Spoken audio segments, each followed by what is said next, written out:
ॐ नमः कृष्णाय नीलाय सितिकर्णं निभाय च नमः कालाग्निरूपाय कृतान्ताय च वे नमः।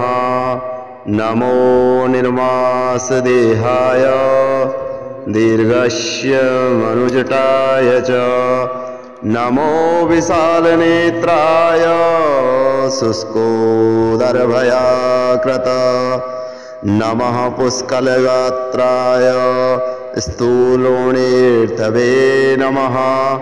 नमो दीर्घाय शुष्काय कालदृष्टं नमोऽस्तु ते। नमस्ते कोटयक्षाय दुःखरनिक्षाय वे नमः। नमो घोराय रौद्राय भीषणाय कल्पानिने नमस्ते सर्वभक्षाय दलिमुखाय नमोऽस्तु ते। सूर्यपुत्र नमोऽस्तेस्तु भास्करे भयदाय च अघोदृष्टे नमोऽस्तेस्तु सर्वतः नमोऽस्तु ते। नमो मन्दगते तुभ्यं निरस्त्रगाय नमोऽस्तु ते।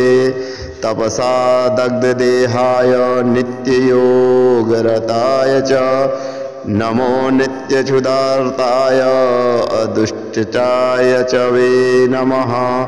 ज्ञानचक्षुर्मस्तेस्तु काश्यपात्मजसुनवे तुष्टो ददामि वीराष्टं दृष्टो हरसि तत्क्षणात्।